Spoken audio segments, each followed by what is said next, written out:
list of missions for you. Open your iDroid.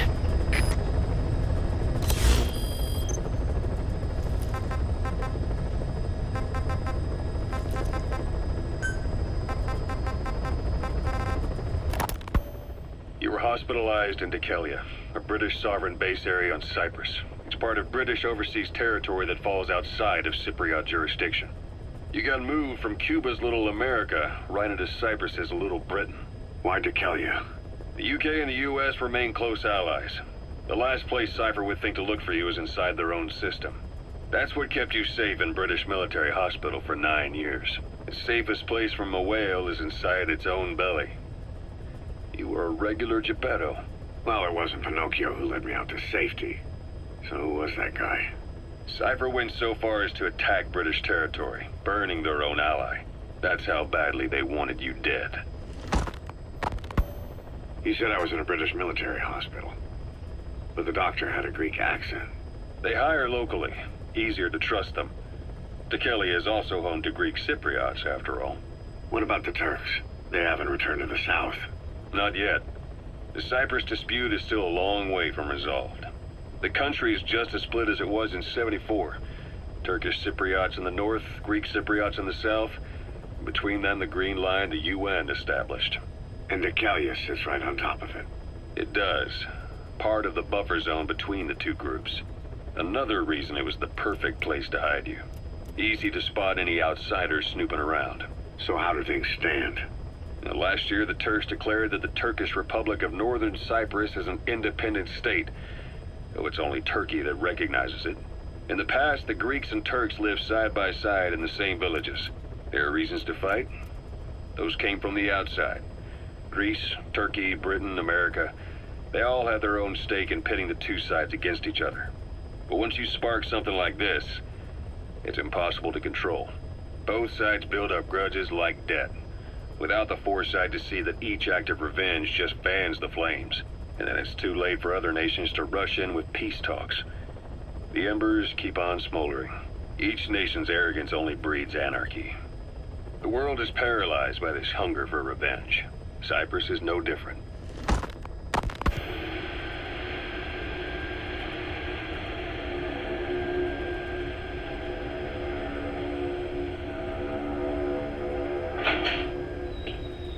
You're up. We're changing ships? We can't go sailing the Suez in a whaler. The Suez Canal. When did they reopen it? Not long after you were attacked. Once they finished sweeping it for mines after the Arab-Israeli conflict. Can you stand? We've got to transfer to a container ship for passage through the Suez. Our destination is Pakistan, Afghanistan's neighbor to the south.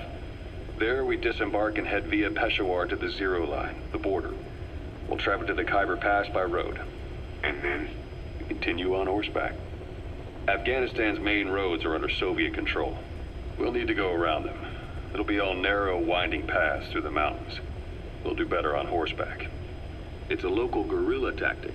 They use the higher ridges to avoid air recons. Then they charge down the mountains for ambushes. The Soviets still haven't devised a counter-strategy. Our time frame is only half as much as we really need. It'll be a tough march.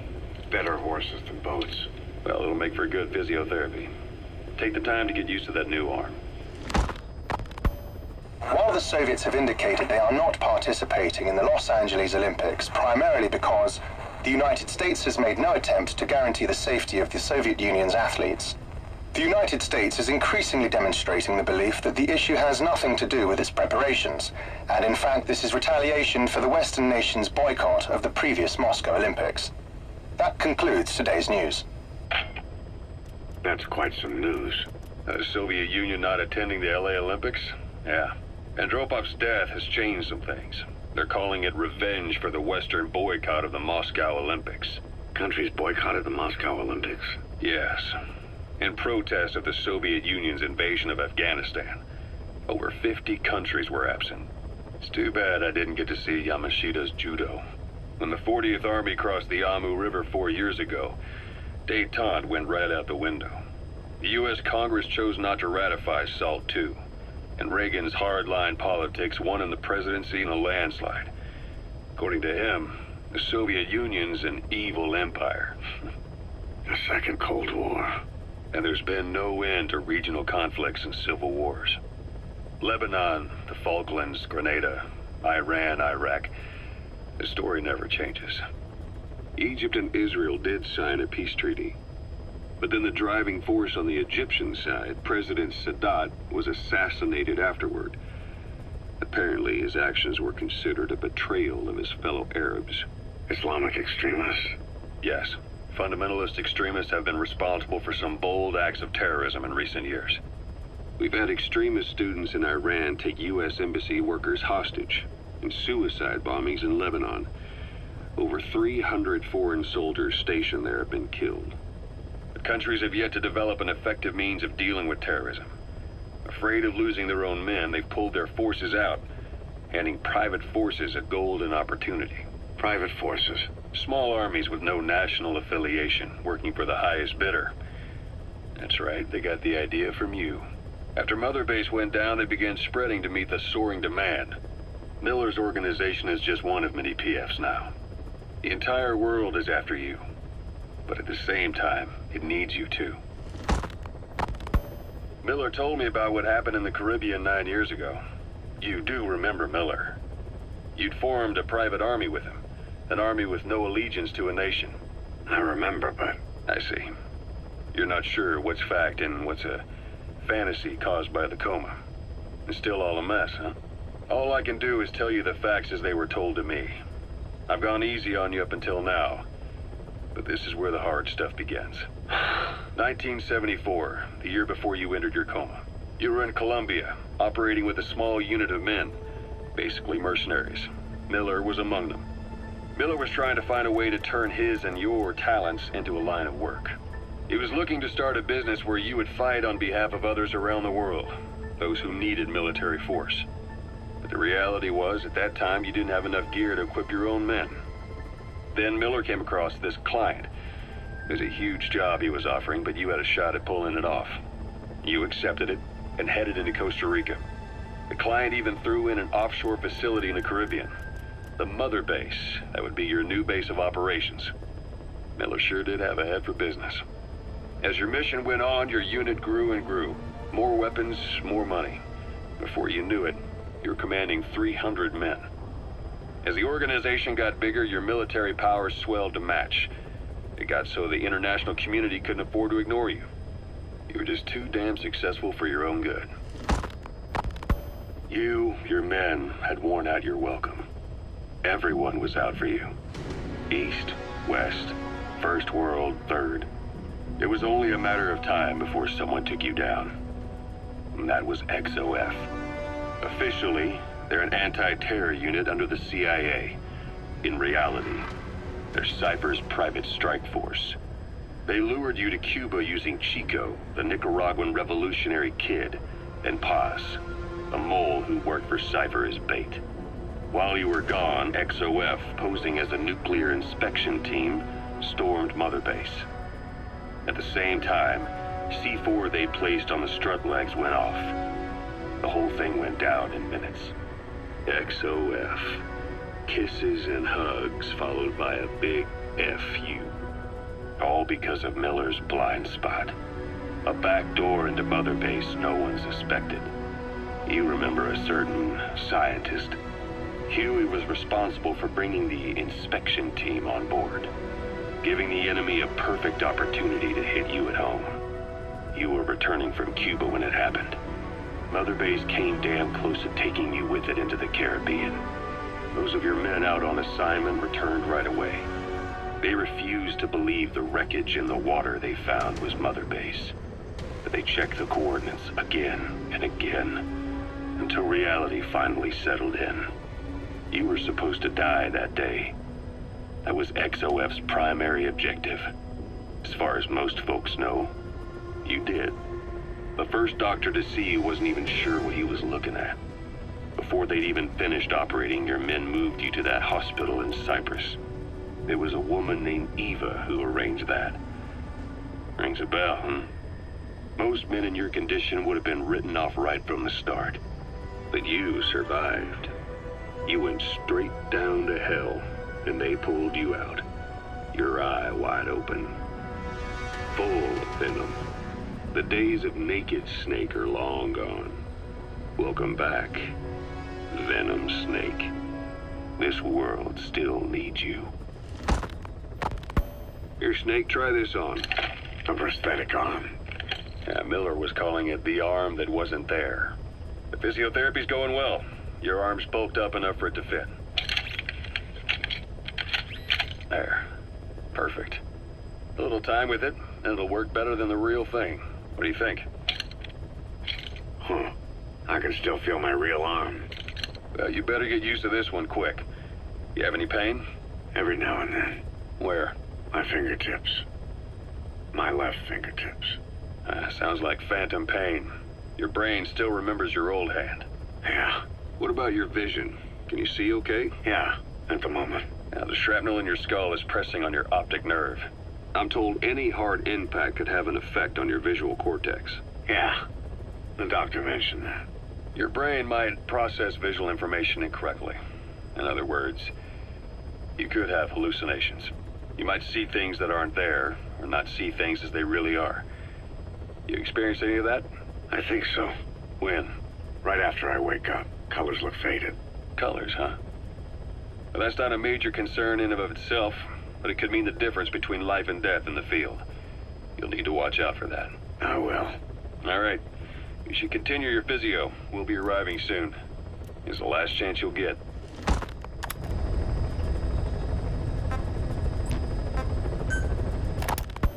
Ocelot.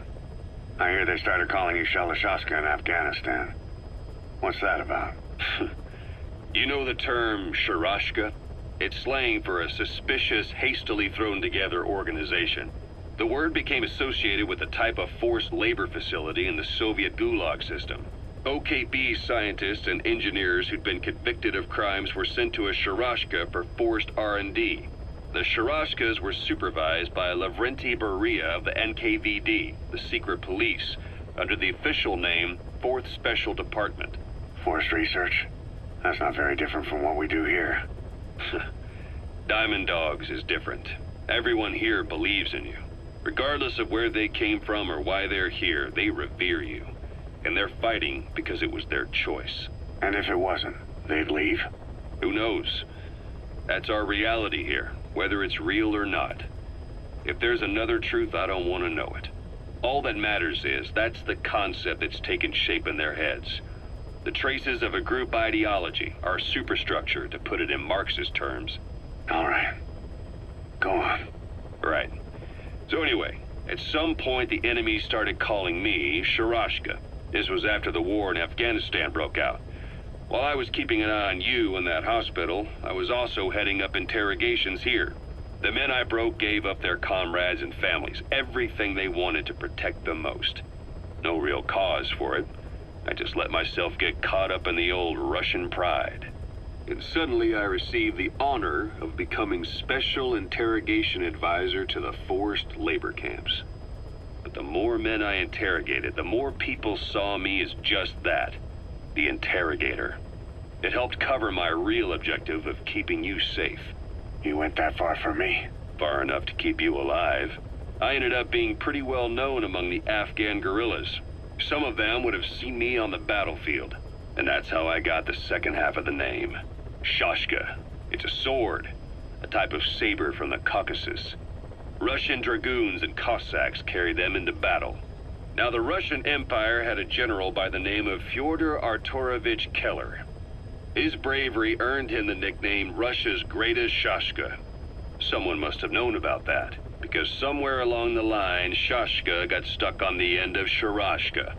The guerrillas were using the name amongst themselves, and by the time I got to hearing about it, pronunciation had wound up as Shalashashka.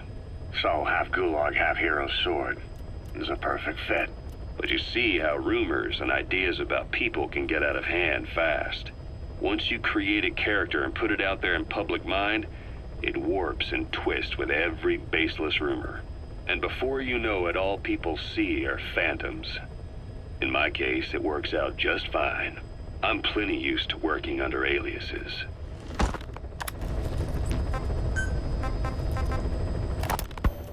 So SALT II still hasn't gone into effect. That treaty was drawn up to limit not just the size of the U.S. and Soviet Union's nuclear arsenals, but also their delivery systems. The whole deal. Just when we thought all those years of negotiations had paid off, somebody decides to invade Afghanistan. The timing couldn't have been worse. The president was in the middle of the SALT II talks back then. You mean while you were busy trying to stop Peace Walker? I heard. President Ford was meeting with the General Secretary in Vladivostok.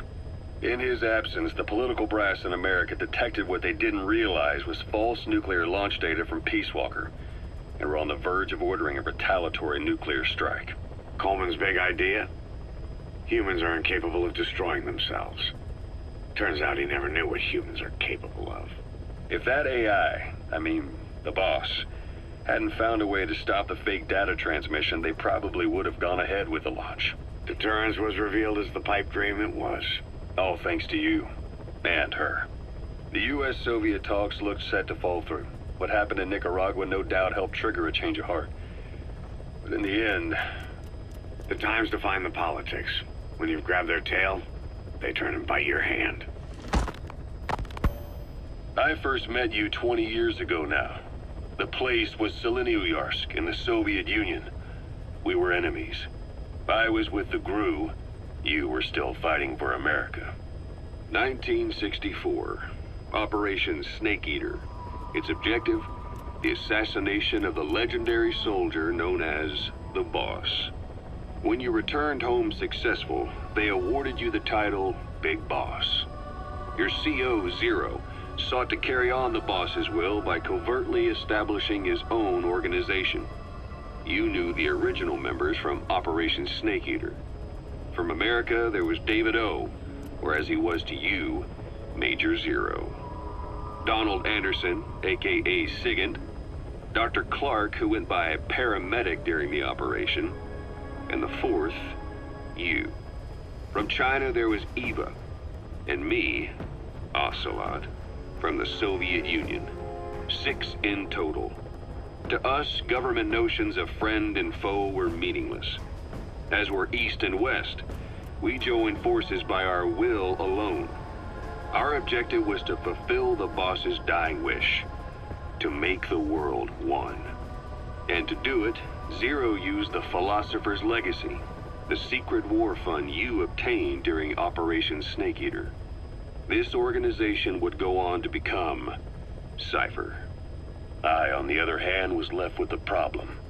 You only recovered half of the legacy. I had to locate the other half myself. When I found the funds, I passed them on to Zero, just as you wanted. I still trusted him in those days. We thought what he was doing was the boss's will, until he started that one project. Les enfants terribles, Zero called it.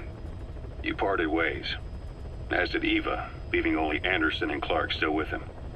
I maintained limited contact, although truth be told, we were just keeping tabs on one another. The reason was always you. After you returned to the Army and created Foxhound, you left America. For a time, even I'd lost track of you. I'd imagine Zero did too. You always were the best when it came to hide and seek. Zero created Cypher, an information network to tap into every corner of the globe.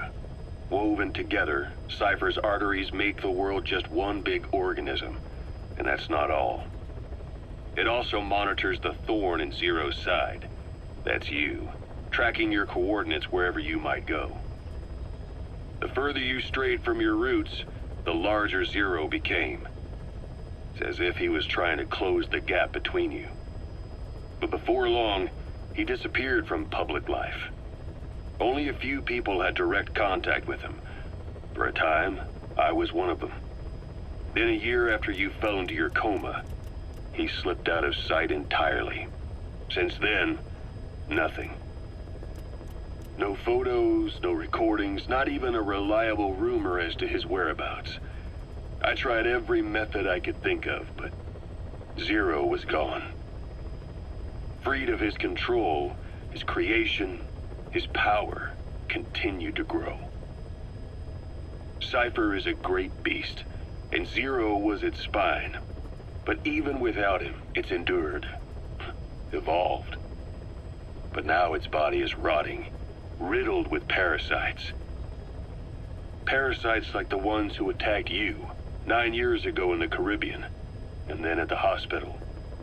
Cypher's Black Ops Unit, XOF. They learned where you were, and came to wipe the slate clean.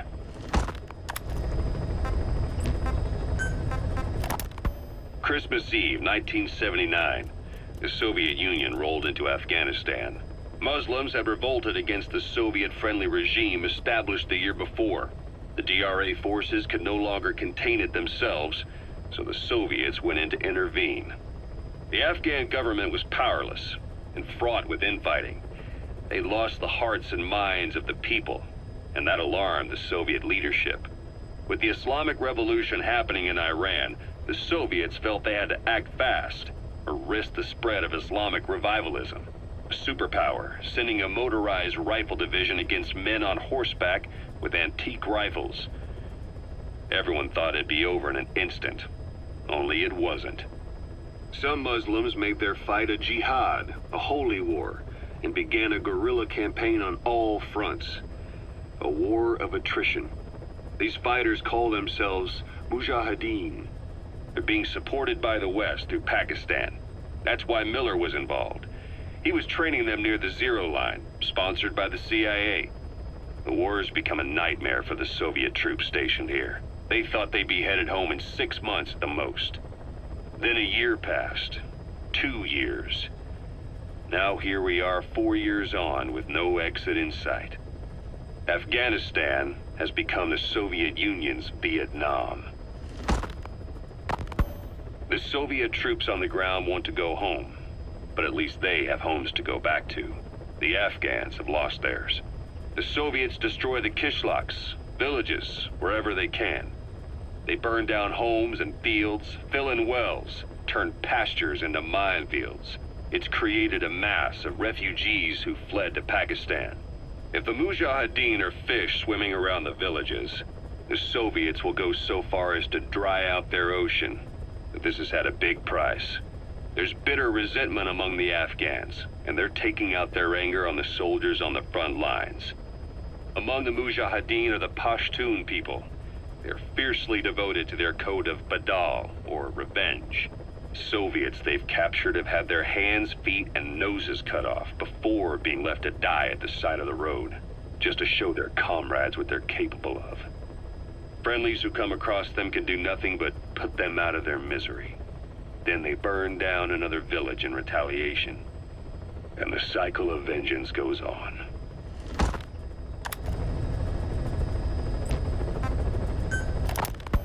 Snake, I wanted to ask you about the man on fire. What do you remember from the hospital? Anything we can use? Well, he took off the moment the sprinklers started up. Sprinklers? The fire system?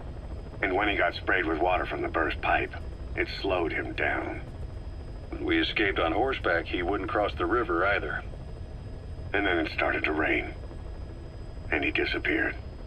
Water against fire. Is it that simple? I mean, it makes sense. It's just hard to believe it would work on a guy like that.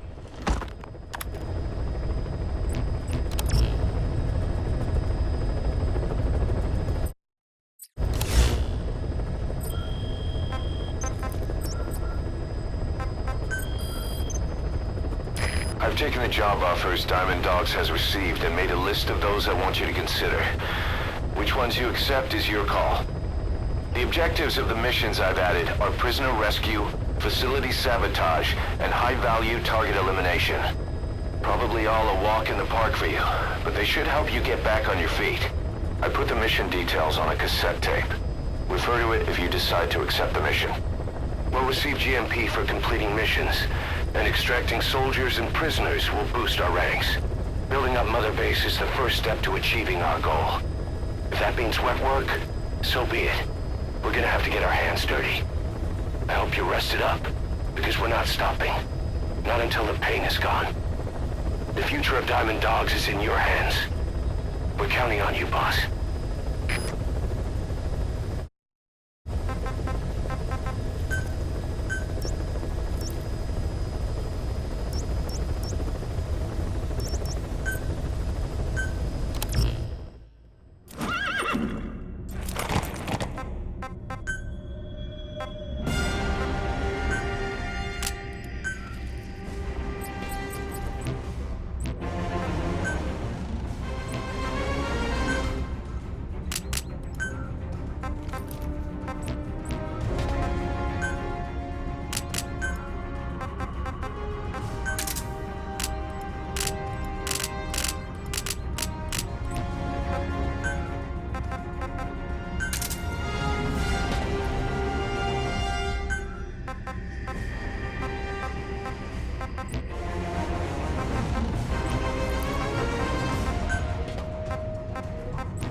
as a Spetsnaz detachment commander.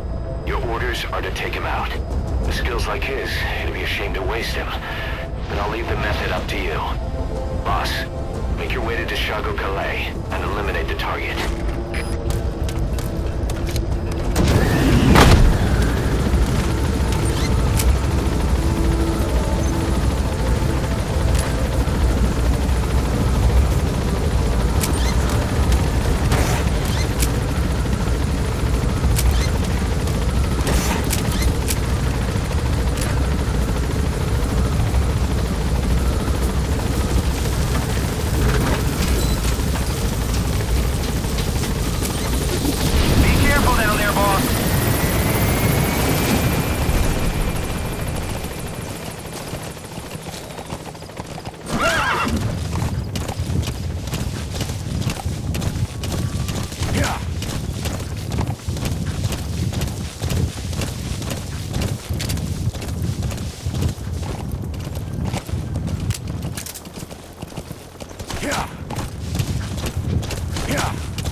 You've arrived at the objective. Your target should be somewhere in that outpost. And don't forget, he has a Spetsnaz recon detail with him. Keep your guard up.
Это КП, понял. Посылаю бойца для осмотра сектора.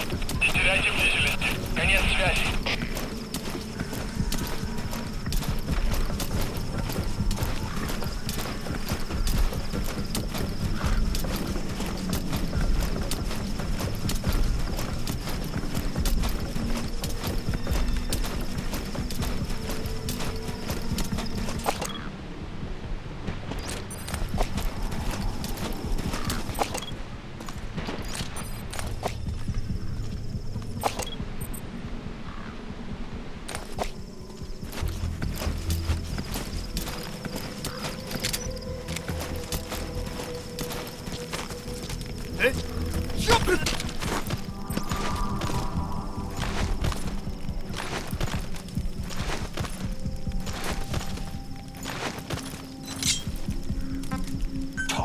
Я не говорю по-английски. Отпусти. He speaks Russian. What we need is an interpreter. The main principle of intelligence work is intel gathering. But that's a problem if you don't speak the enemy's language. We need a staff member with the interpreter skill to do a simultaneous interpretation.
Those materials have already been processed. It may not be much, but we can use them straight away if you bring them back to base.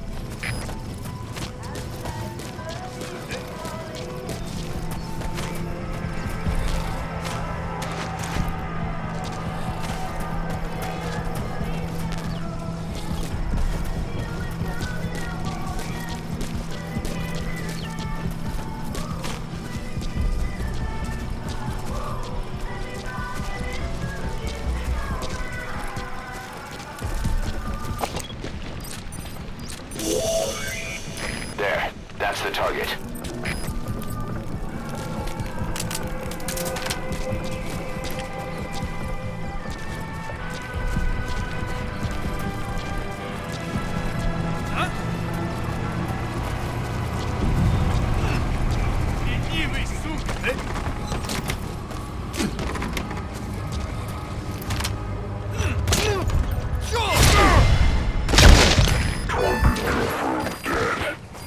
Objectives complete. Exfiltrate out of the hot zone by chopper or on land. Don't hang around.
Roger.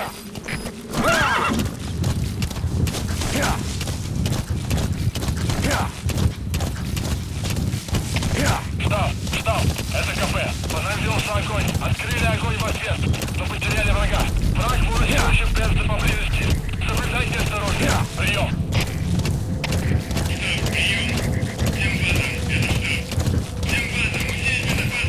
All right, you're out of the hot zone.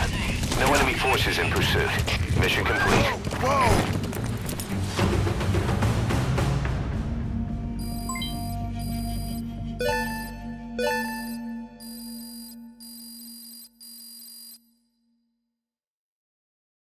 All right, mission complete, boss.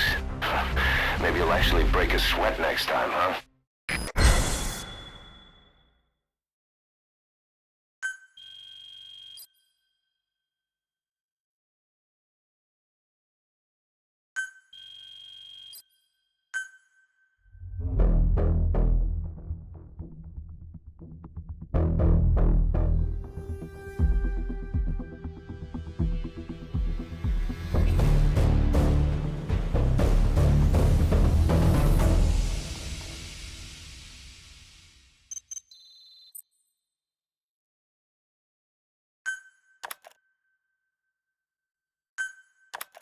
How you feeling, boss? Getting used to being in the field again? Having choppers and a horse at your disposal is indispensable for operating in the wilds of Afghanistan. I've gone ahead and arranged for you to be able to develop and customize weaponry for support choppers. And you can also develop new equipment for D-Horse if you like. Use your iDroid to start development as needed.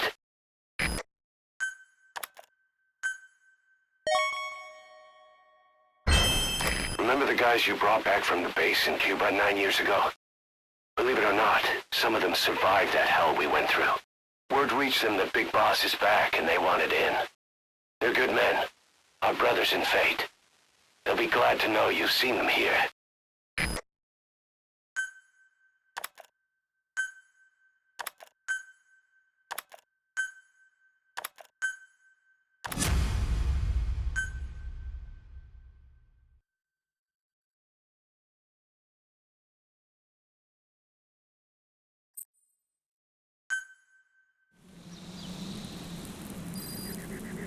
The side ops list is comprised of problems we need you to resolve, objectives to be completed, and information gained from the soldiers and prisoners you've extracted.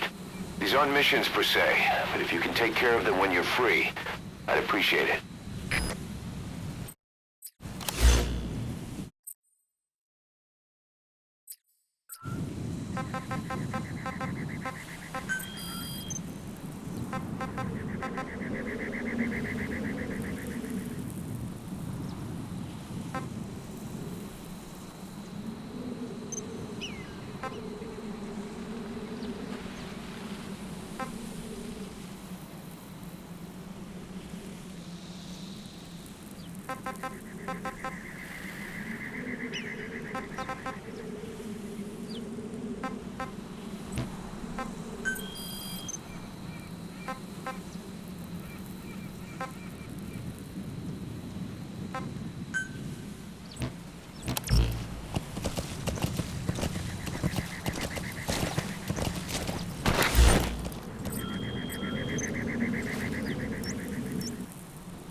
found out there's an English-speaking soldier somewhere in the region. He's a language specialist. His role is to translate information related to the West into Russian. If we can get him to join us, we'll have the upper hand in information. That's the target.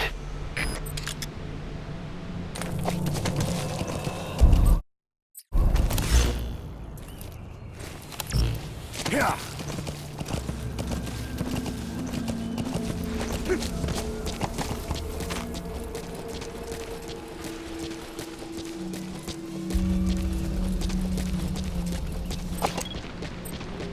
Эй, ты же говоришь по-английски?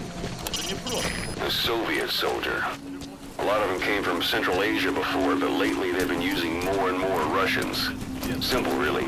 There's less hesitation to pull the trigger if they're not fighting their own race. Правда? Morbid cynicism, but it gets results. That's humanity for you. Вдруг встречу американца. Хорошо, повторяй за мной. I spent Last night last night with your girlfriend. with your girlfriend.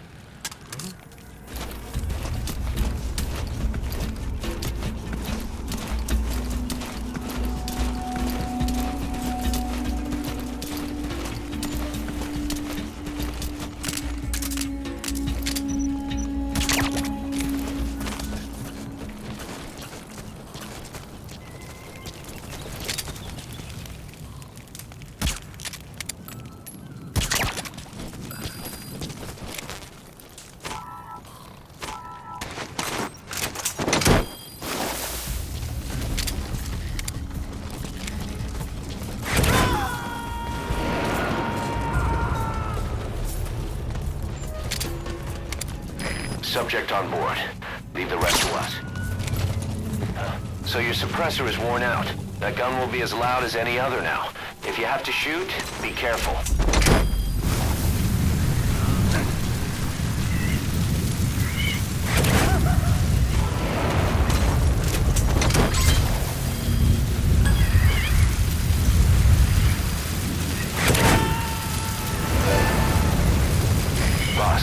That language specialist you extracted has been very cooperative. Says he's always dreamed of living a free life, like folks in the West. What are the odds, huh? I've gone ahead and placed him in the support unit. His job is Russian interpretation. Now you'll know what Soviet soldiers are saying. You can even interrogate them. Should give you an edge in the mission. Those are raw diamonds. Collecting them as assets will raise our GMP.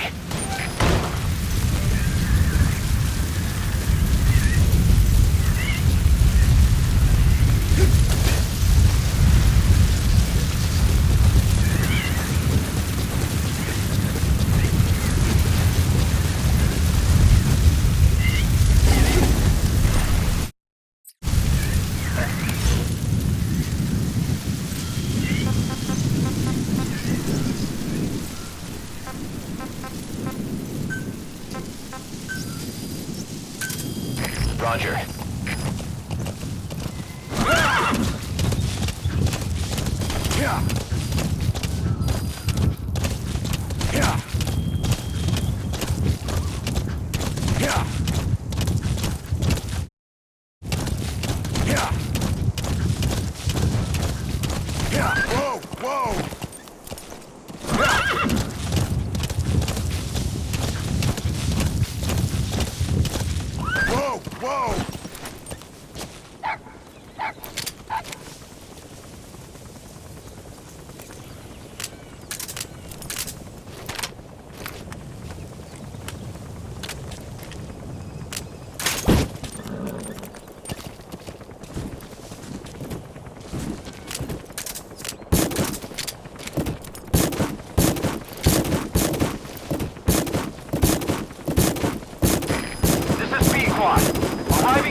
Connecting your iDroid to the onboard computer, you turn the chopper into your own Aerial Command Center, or ACC. Some elements of staff assignment and R&D of weapons and items can only be performed from there. Take as long as you need to consider all your options.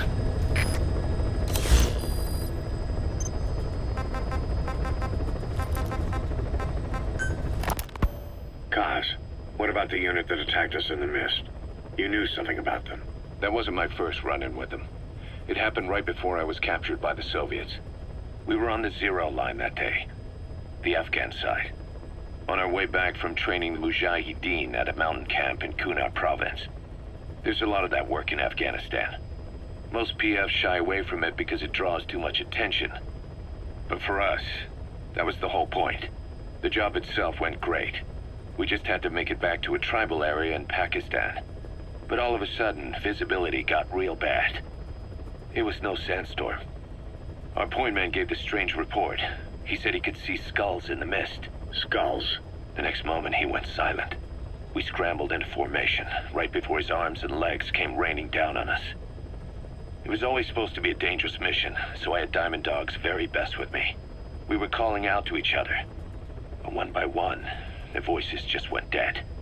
Whatever happened to me, I lost consciousness before I knew it.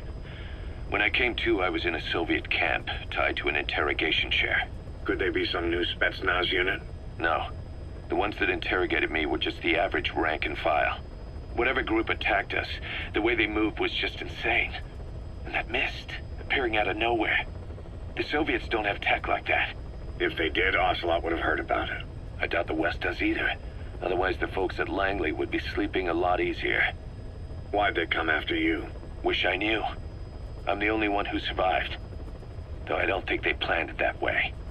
If I was their target, they wouldn't have just handed me over to the 40th Army. Whatever the case, we need to watch our step until we know who they really are. And boss, if you ever do run into them again, don't try to take them on. You just get the hell out of there. When I first started dealing with Zero, with Cypher, it was a somewhat parasitic relationship. Though, a mutually beneficial one. Cypher had no army of their own, so they wanted us. They wanted our strength. They approached me as a potential business partner. But they had other motives. Cypher coaxed us into Central America, into that US-Soviet proxy war, to fuel Mother Base's growth. Once we were big enough, they'd force us to join them. That was the plan. That's why they had Paz, still Zeke. Right. And if we refused, she would use Zeke to fire a nuke from Mother Base. The world would consider us a liability, and countries would unite to destroy us. We stopped the launch. And yet they still took us down, through that fake inspection they orchestrated to cover up their sabotage. That power Cypher wanted. We don't have it anymore. So why are they still after you? Is it just the fear of leaving you alive? I don't know. Was Zero really... All I know is the man I knew wouldn't want this. What do you mean? We have to consider that it might not be Zero we're dealing with. We know virtually nothing about Cypher anymore. How big they've gotten, what they want, or even who they really are. The new Mother Base started out as a test drilling rig operated by a mineral resources supplier, but their project fell through. The Seychelles government was happy to hand the place over to us. It was just scrap on stilts. So with a few dummy construction companies set up as fronts, we started renovating the half-finished rig. From the outside, it looked like the project was back on rails. Kaz, you... What? I see what you're doing. Recreating the Mother Base we had 9 years ago. Only this time. That's right. The Mother Base Cypher thought they destroyed will return from the grave to kill them. We'll prove to the world that we were the victors. And if we lose again? They can't fool us the same way twice. Now our enemies are in plain sight. And when our organization gets too big, we split it across companies. Any company that draws attention gets liquidated, and its capital is back-channeled into a new company. Most PFs are small-time operations anyway. And in this business, the minnows go bankrupt all the time. We've never aroused suspicion. Plus, we have Hewick. Hewick? Human Exploitation Company. It's a business specializing in intel gathering. Think of it as a civilian intelligence agency. Kaz, that's... Remember what they were trying to accomplish at the prison facility in Cuba? That gave me the idea. We dispatch moles into conflict zones around the world, and each sets up an intel network on site. Then they stay in place to give us stable points of contact when other nations intervene in the conflicts. Hewick's strength is that it has a cutout at each level. You get your job from one guy, then you hand it off to another. No one has direct access. It's a perfect black box. Hewick members also work their way into the superpowers intelligence agencies to make sure Diamond Dogs gets work. We have those countries by the balls. That's our deterrent when we need it. Networking? In the intelligence community? Sure, that's how we've grown this far. And when you go out on missions, intel from Hewick will be there to back you up. But despite all that, Cypher has its eyes on us. The only reason I'm not dead is that they needed to know where you were. Figured if you woke up, I'd go straight to you. That's why you made that ruckus at the Zero line. Yeah, to make their own surveillance work against them. I think it took some of the heat off Cyprus. Kaz.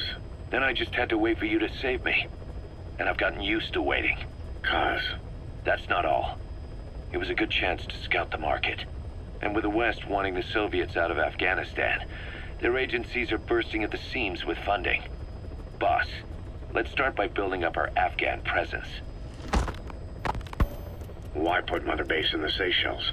We're at the center of the world here. We're all the way out in the Indian Ocean. Come on. Lebanon, Sri Lanka, East Timor, and Africa. From here, our reach extends to conflict zones the world over, including Afghanistan, of course. So it's prime real estate for a mercenary. Exactly. Latin America isn't as close as I'd like, but we have Amanda and her people to help in that department. And besides, the Seychelles government owes us a favor. Owes us? The Seychelles has strong ties to the east, which the West wanted to shake up. It came to a head 3 years ago in an attempted coup. It was a force of South African mercenaries with U.S. backing behind the scenes. They were only platoon size, but South Africa is home to some heavy PFs, too much for the Seychelles to handle. In the end, they accepted help from the Tanzanian army and quelled the coup. We set up the deal and handled on-site tactical instruction. That led to some training work for the Seychelles military. And when we put down a mutiny within their forces, well, we made a lot of people happy. They don't pay us.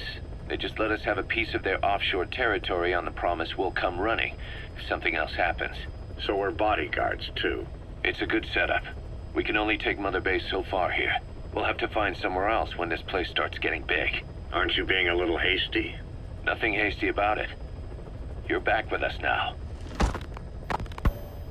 So, Kaz, the ship that took us from Cyprus, it used to be a whaler. Yeah, a Japanese vessel. How was the voyage? It was... stimulating. Well, she was part of a whaling fleet up until a few years ago. Her displacement isn't anything to write home about, but she can really move. She still had plenty of life left in her, but then the work dried up. Global opposition to whaling has been mounting for years. Is that right? The push to ban it has been gaining traction for a little over a decade. Individual species came under protection as the years went on. And then 2 years ago, the IWC adopted a moratorium on commercial whaling. Several countries, including Japan, fought it to the bitter end. But eventually, most whaling companies had no choice but to throw in the towel. You ever tried whale snake? Can't say that I have. When I was a kid in Japan, practically everybody ate it. That good, huh? The country was poor in those days, and whale was cheap. International opinions changed since then. In any case, that's why we were able to get a bargain price on the ship. Of course, we did end up spending 5 times the purchase price in modifications. We had to really work to fit in all the ESM and communications gear while keeping the whaler look intact. Right now, she's going around conducting SIGINT missions. In the future, we plan to use her as a communications relay base between you and Mother Base, and also as a chopper resupply vessel. Diamond Dogs. The word diamond originally comes from the Greek adamas. It means indomitable, unyielding. Other words for the stones often mean eternal bond, fortitude,